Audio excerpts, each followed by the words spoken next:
Após ter assistido uma aula de física sobre plano inclinado, decide fazer uma aplicação prática do assunto.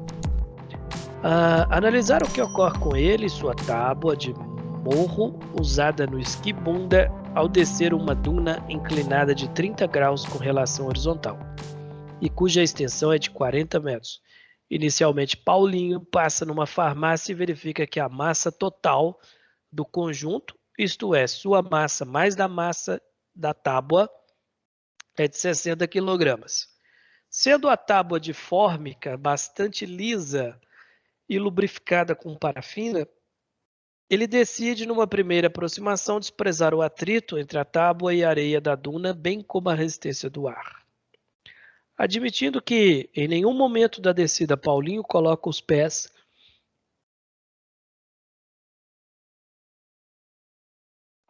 em contato com a areia, considerando que a aceleração da gravidade é 10 metros por segundo e lembrando que o seno de 30 é meio, determina a velocidade em metros por segundo e em quilômetros por hora, com que o conjunto Paulinho com tábua chegará à base da duna, supondo que ele tenha partido do topo do estado de repouso.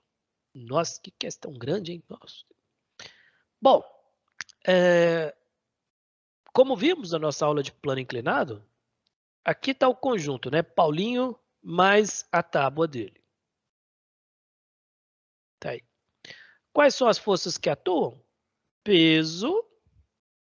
Nós vamos ter aqui o peso, que é a terra puxando ele para baixo. Mas nós temos também a normal, que é sempre perpendicular à superfície.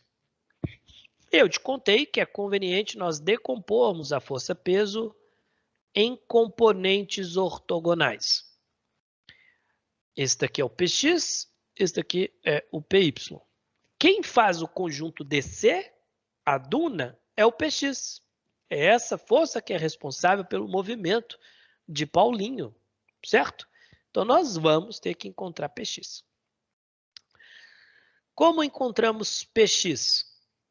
Vimos que o Px é dado por P seno θ, certo? Lembrando que esse ângulo aqui é o mesmo ângulo da inclinação do plano inclinado, que é 30 graus. Então, fica Px é igual ao peso, e o peso, a massa do conjunto era 60, então o peso é de 600. Peso é massa vezes gravidade, né? Vezes o seno de 30 graus. E a própria questão deu o seno de 30 é meio. Então, a gente tem Px igual a 300 newtons. A força que vai acelerar o conjunto é de 300 newtons. Mas a gente quer é a velocidade que ele chega lá embaixo. Então, nós vamos ter que achar a aceleração para depois achar a velocidade. Segunda lei de Newton. Força resultante é igual a massa vezes aceleração. Qual é a força resultante? 300 newtons. Qual é a massa? 60 vezes a aceleração. Então, a aceleração dá 5 metros por segundo ao quadrado. Certo? 30 por 6 dá 5, né? Bom, a gente quer a velocidade. Então, a gente pode usar a equação Vf ao quadrado é igual a V0 ao quadrado mais 2AD. Por que essa equação é boa para encontrar a velocidade? Porque ela não precisa do tempo. E a gente não sabe o tempo que leva para Paulinho descer a duna. Então, a velocidade final, que ele chega lá ao quadrado, vai ser a inicial ao quadrado. A inicial é 0, né? Porque ele estava em repouso. E 0 ao quadrado dá 0. 2 vezes a aceleração dele, que nós já encontramos, que vale 5, vezes a distância que ele vai andar para descer a duna, que a questão deu, né? A questão fala que foi de quanto? Perdi. Aqui, ó. 40 metros. Isso, obrigado, Arthur. 40 metros. Então, a gente põe 40 aqui. Tá? Bom, 2 vezes 5, 10. 10 vezes 40, 400. O quadrado passa como raiz. Raiz de 400. Isso dá 20 metros por segundo. em quilômetros por hora, 72 quilômetros por hora, né? Você multiplica por 3,6, 72 quilômetros por hora. Beleza? Essa é a pergunta A. Dúvidas? Pergunta B. Reproduza a figura abaixo e faça o diagrama das forças externas que atuam no conjunto, colocando essas forças no centro de massa do bloco. Observe que na figura o bloco representa o conjunto e o plano inclinado representa a duna. Então eu já fiz, né? Eu comecei resolvendo o problema fazendo isso, desenhando as forças. C. Calcule o valor da força resultante que atua no conjunto. Já fizemos isso. A força resultante é o Px, né? Que vale P seno θ, que deu 300 newtons. D. Indique se a velocidade com que o conjunto chegará à base da duna será maior, igual ou menor que a velocidade determinada no subitem A, se o atrito entre a tábua e a areia for levado em conta. Claro que vai ser menor. Por que vai ser menor, professor? Porque nós vamos ter uma força contrária ao movimento do conjunto. Essa força vai reduzir a aceleração. Então ele vai chegar com uma velocidade menor. Beleza? Dúvidas? Sem dúvidas. Questão 3 agora. E é a última dessa lista. Podem fazer. A inclinação do plano representado abaixo é tal que o corpo nele abandonado desliza para baixo, mantendo constante sua velocidade. Isso é uma informação muito importante. O que significa velocidade constante, galera? Significa que a aceleração é zero. Se a aceleração é zero, significa que a força resultante é zero. O coeficiente de atrito cinético entre o corpo e o plano nessas condições é igual a... Bom, então aqui nós temos um plano inclinado com atrito. E aí, como é que fica?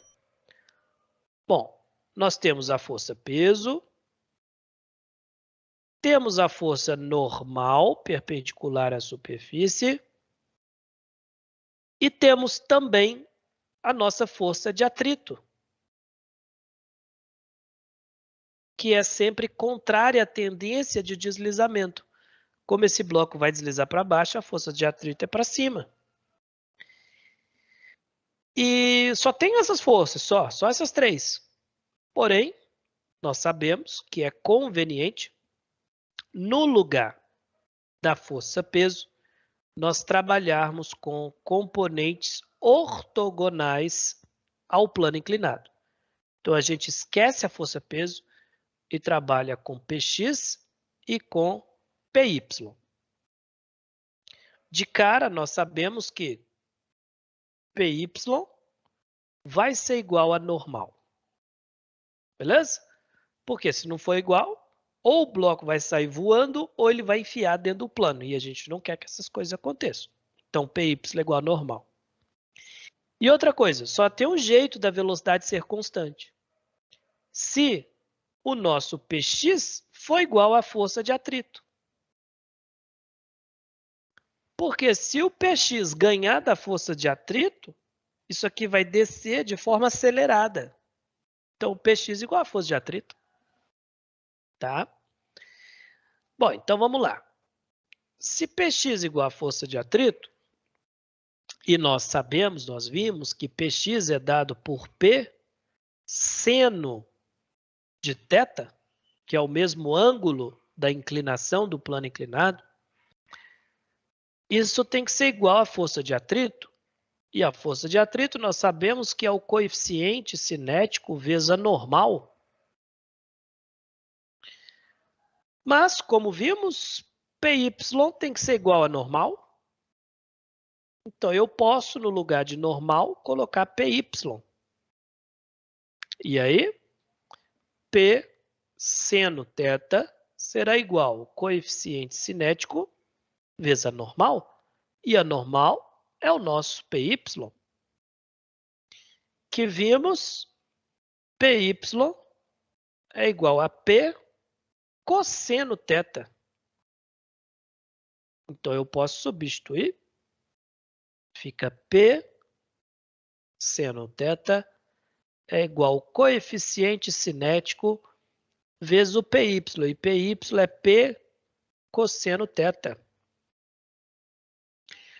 Na equação, nós temos o peso dos dois lados. Nós podemos cortar o peso. Passa dividindo, né? O peso corta. O que sobra? Eu posso passar esse cosseno dividindo. Fica aqui o coeficiente cinético é igual ao seno de θ sobre cosseno de θ. E alguém sabe aqui quanto vale o seno dividido por cosseno de um ângulo? A tangente. Tangente. Tangente de θ. Resposta, letra C. Olha que legal isso, gente. Se está descendo com velocidade constante, o coeficiente de atrito é igual a tangente do ângulo. Dúvidas?